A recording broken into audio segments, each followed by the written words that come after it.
विद्यार्थी मित्रांनो, नमस्कार. आज आपण एक नवीन व्हिडिओमध्ये वेबिनार म्हणजे काय याविषयी माहिती घेणार आहोत. तर हा व्हिडिओ सुरू करण्यापूर्वी पुन्हा एकदा माझी नम्र विनंती आहे की आपण जर माझ्या या GMG कॅल्क्युलेट इझी या चॅनलला सबस्क्राईब केलं नसेल तर आपण सबस्क्राईब करा. तर आज आपण हे पाहताना वेबिनार म्हणजे काय याविषयीची माहिती आपण पाहत आहोत. वेबिनार म्हणजे काय, थोडक्यामध्ये या शब्दाची फोड वेबिनार म्हणजे वेब. वेबिनार म्हणजे वेब. आता वेब म्हणजे काय, तर इंटरनेट म्हणजे वेब आणि सेमिनार या दोन्हींचा संगम म्हणजे वेबिनार. तर या वेबिनारमध्ये इंटरनेटद्वारे एक विशेष विषयावर ऑनलाईन सत्र किंवा सेमिनार आयोजित केला जातो. या वेबिनारमध्ये एक किंवा एकापेक्षा जास्त वक्ते, जास्त एक्सपर्ट्स किंवा ट्रेनर त्यांच्या ज्ञानाचं आणि अनुभवाचे आदान प्रदान करतात. या वेबिनारमध्ये सहभागी लोक आपल्या घरूनच किंवा ऑफिसमधून इंटरनेटच्या माध्यमामधून सहभागी होतात. वेबिनारमध्ये सेशन्स वेगवेगळे असतात, त्याचं प्रेझेंटेशन, वेबिनारमध्ये प्रश्नोत्तरे, चाचण्या आणि इतर इंटरॅक्टिव्ह म्हणजे एकमेकांशी संपर्क साधण्याचा प्रयत्न होतो अशी सत्रे आयोजित केली जातात. तर त्याच दोन शब्दाला म्हणजे इंटरनेट म्हणजे वेब आणि सेमिनार याच्यामधला दोघांचा संगम म्हणजे वेबिनार.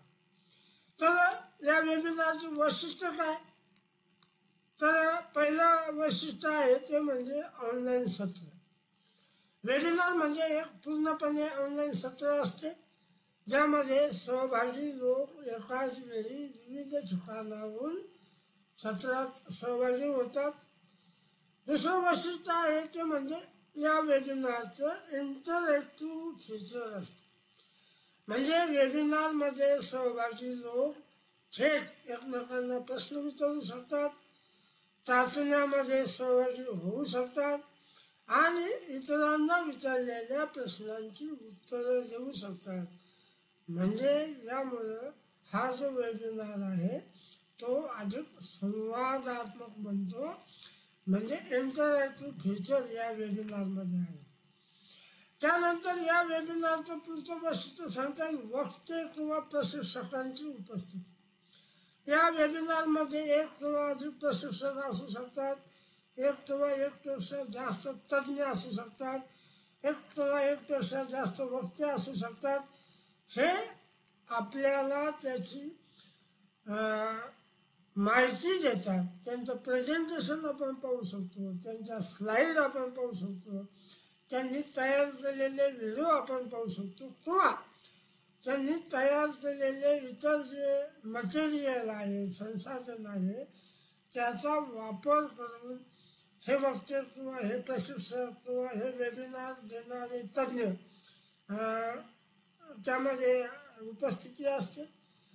त्यानंतर वेगवेगळ्या स्वरूपामध्ये यांचं सादरीकरण असतं. वेबिनारमध्ये लेखन असेल, video, audio, slide show, screen sharing यासारख्या विविध सादरीकरणाच्या पद्धती वापरता येतात. म्हणजे वेगवेगळ्या स्वरूपामध्ये याचं सादरीकरण केलं जातं. त्यानंतर याचं पुढचं वैशिष्ट्य ते म्हणजे रिअल टाईम फीडबॅक. आपल्याला सर्वांना माहीत आहे की वेबिनार हे लाईव्ह घेतले जातात. लाईव्ह म्हणजे आपणही या ठिकाणी उपस्थित असतो. देशाच्या किंवा कोणत्याही राज्याच्या कानाकोपऱ्यामधून एखादा व्यक्ती आपल्याला बोलत असतो, त्याचा आपण ऐकत असतो. म्हणजे तो व्यक्ती बोलताना या वेबिनार दरम्यान सहभागी लोक शंका विचारू शकतात किंवा त्यांच्या अनुभवावर आधारित फीडबॅक देऊ शकतात. यामुळं संवादात्मक जे हे असतं मटेरियल सत्र, त्यामध्ये रिअल टाईम फीडबॅक मिळण्यास मदत होते. तिथं त्या व्यक्तीवर त्या सत्रावर आपल्याला फीडबॅक देता येतो. त्यानंतर या वेबिनारचं पुढचं वैशिष्ट्य आहे ते म्हणजे या वेबिनारचं रेकॉर्डिंग आपल्याला करता येतं. म्हणजे अनेक वेबिनार हे रेकॉर्ड केले जातात, ज्यामुळं जे लोक उपस्थित राहिले नाही भविष्यामध्ये त्यांना ते ऐकता येतं, त्यांना ते पाहता येतं, किंवा भविष्यामध्ये कधी पण आपल्याला त्या विषयाची माहिती त्या वेबिनारमधून घेता येते. हे या वेबिनारचं वैशिष्ट्य आहे. त्यानंतर या वेबिनारचे फायदे काय, तर फायदे सर्वसामान्य आहेत. ते म्हणजे वेबिनार सुलभता असते, त्याच्यामध्ये कोणालाही ॲक्सेस करता येतो. म्हणजे वेबिनारमध्ये सहभागी होण्यासाठी केवळ इंटरनेटची आवश्यकता असते आणि कम्प्युटर किंवा स्मार्टफोनची आवश्यकता असते. त्यामुळे लोकांचा वेळ वाचतो, पैसा वाचतो आणि ठिकाण देखील आपल्याला त्या ठिकाणी जाण्याची आवश्यकता नाही. कोणत्या ठिकाणावरून आपण त्या वेबिनारमध्ये प्रवेश घेऊ शकतो, एंट्री करू शकतो. त्यानंतर पुढचा फायदा आहे तो म्हणजे व्यापक प्रमाणामध्ये याची प्रसिद्धी करता येते. जगाच्या कोणत्याही कोपऱ्यामध्ये आपण त्याचं आयोजन करू शकतो, त्या व्यक्तीला आपण ऐकू शकतो. म्हणजे व्यापक प्रमाणामध्ये सहभागी लोकांपर्यंत हे आपल्याला पोहोचवता येतं. म्हणून हे जे वेबिनार आहेत सध्या इंटरनॅशनल लेवलवर होऊ लागलेले, म्हणजे यामध्ये व्यापक सहभागिता आहे. त्यानंतर याच्यामध्ये लवचिकता पण आहे. म्हणजे वेबिनारमध्ये वेळेचं बंधन नसतं, त्यामुळं लोक त्यांच्या सुविधानुसार वेबिनारमध्ये सहभागी होऊ शकतात. शिक्षणासाठी वेबिनार हे अत्यंत आदर्श असं ठरलेलं आहे. मग ती शाळा असेल, महाविद्यालय असेल, ऑफिसेस असतील, कॉर्पोरेट ट्रेनिंग असेल, किंबहुना शासन देखील असेल, यासाठी ते आयडियल ठरलेलं आहे शिक्षण देण्यासाठी. आणि यामध्ये वेगवेगळ्या विषयावर सखोल शिक्षण देता येऊ शकतं, हा याचा फायदा आहे. या वेबिनारमध्ये वेळ आणि पैशाची बचत होते, खर्चाची बचत होते. पारंपरिक सत्र जर असेल तेव्हा आपल्याला प्रवास करावा लागतो 24 तास, इतर खर्च देखील येतो. पण वेबिनारमध्ये घर बसल्या ऑफिसमधून, महाविद्यालयामधून, शाळांमधून आपण त्यामध्ये सहज सहभागी होऊ शकतो. तर हे वेबिनारचे फायदे आहेत. आता या वेबिनारचे उपयोग जे आहे मित्रांनो, ते देखील अनेक ठिकाणी होताना आपल्याला दिसून येतात. त्यामधून सगळ्यात महत्त्वाचं क्षेत्र ते म्हणजे शिक्षण क्षेत्रामध्ये कोविड-2019 नंतर वेबिनारचा एवढ्या मोठ्या प्रमाणामध्ये उपयोग झालेला आणि आता सध्या देखील होताना आपल्याला दिसून येतो. शिक्षणामध्ये देखील अनेक वेबिनार प्रक्षेपित होतात, सादर होतात, किंवा त्याचं स्पॉन्सर केलं जातं, त्याचं प्रक्षेपण केलं जातं. त्यानंतर कॉर्पोरेट क्षेत्रामध्ये काम करणाऱ्या लोकांना देखील ट्रेनिंग दिली जाते. जे वेगवेगळ्या कंपन्या ज्या असतात, या कंपन्यांच्या कर्मचाऱ्यांना नव्या तंत्रज्ञानाची, प्रक्रियेची, धोरणाची प्रशिक्षण जर द्यायचं असेल तर वेबिनारचा वापर केलेला आपल्याला दिसून येतो. वेबिनारचा वापर करून कार्यशाळा आणि सेमिनारसुद्धा घेऊ शकतात. वेगवेगळ्या क्षेत्रातील तज्ज्ञ मंडळी, उद्योग तज्ज्ञ वेबिनारमध्ये मार्गदर्शन करतात, सल्ला देतात, माहितीची देवाणघेवाण करतात. म्हणजे कार्यशाळा आणि सेमिनारसाठी देखील उपयोग होतो. त्याप्रमाणे वेबिनारचा मार्केटिंगसाठी देखील उपयोग होताना आपल्याला दिसून येतो. वेगवेगळे उत्पादने, सेवा याचा प्रचार प्रसार करण्यासाठी कंपन्या वेबिनार आयोजित करतात. त्यामुळं ग्राहकांना किंवा संभाव्य ग्राहकांना या उत्पादनांची माहिती देण्यास मदत होते.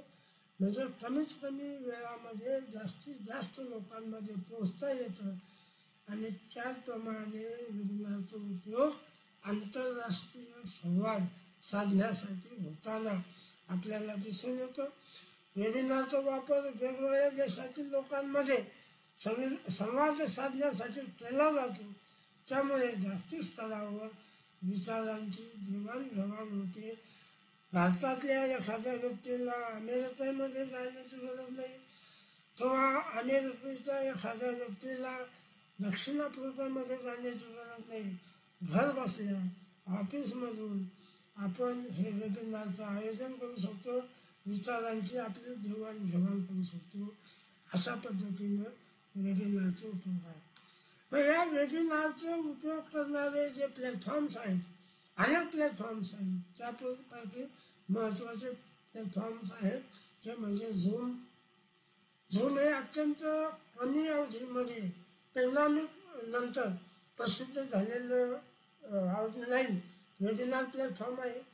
त्यानंतर गुगल मीट हे देखील झूमप्रमाणेच लोकप्रिय असं वेबिनार आहे, वेबिनार प्लॅटफॉर्म आहे. त्याप्रमाणे वेबएक्स हे शक्यतो शासकीय आणि व्यावसायिक क्षेत्रामध्ये वापरलं जाणारं एक वेबिनार प्लॅटफॉर्म आहे. मायक्रोसॉफ्ट टीम्स हे देखील व्यावसायिक वातावरणासाठी वेबिनारमध्ये वापर होताना आपल्याला दिसून येतो. या मायक्रोसॉफ्ट टीमच्या माध्यमामधून व्यावसायिक मंडळी वेगवेगळ्या मीटिंग्स वेबिनार आयोजित करताना आपल्याला दिसून येतात. त्यानंतर पुढचं जे प्लॅटफॉर्म आहे ते म्हणजे गोटूवेबिनार. वेबिनारसाठी हा एक विशेष प्लॅटफॉर्म आहे, त्याचं नावच आहे गोटूवेबिनार. तर विद्यार्थी मित्रांनो, ह्या पद्धतीचे अनेक वेबिनार प्लॅटफॉर्म्स सध्या उपलब्ध आहेत, वेगवेगळे ॲप उपलब्ध आहेत. या पद्धतीनं अनेक लोकप्रिय वेबिनार प्लॅटफॉर्म्स अनेक उपलब्ध आहेत. त्यापैकी काही लोकप्रिय वेबिनार प्लॅटफॉर्म्सची माहिती आपण आज पाहिली. तर विद्यार्थी मित्रांनो, हे होतं आज आपल्या वेबिनार म्हणजे काय याची संकल्पना आपण आज समजून घेतली. हा व्हिडिओ जर आपल्याला आवडला असेल तर आपण या व्हिडिओला लाईक करा, शेअर करा आणि आपल्या कमेंट जर आपण दिल्या तर त्या कमेंटच्या आधारावर मला पुढचे व्हिडिओ बनवण्यासाठी मदत होईल. आपण या ठिकाणी थांबूया.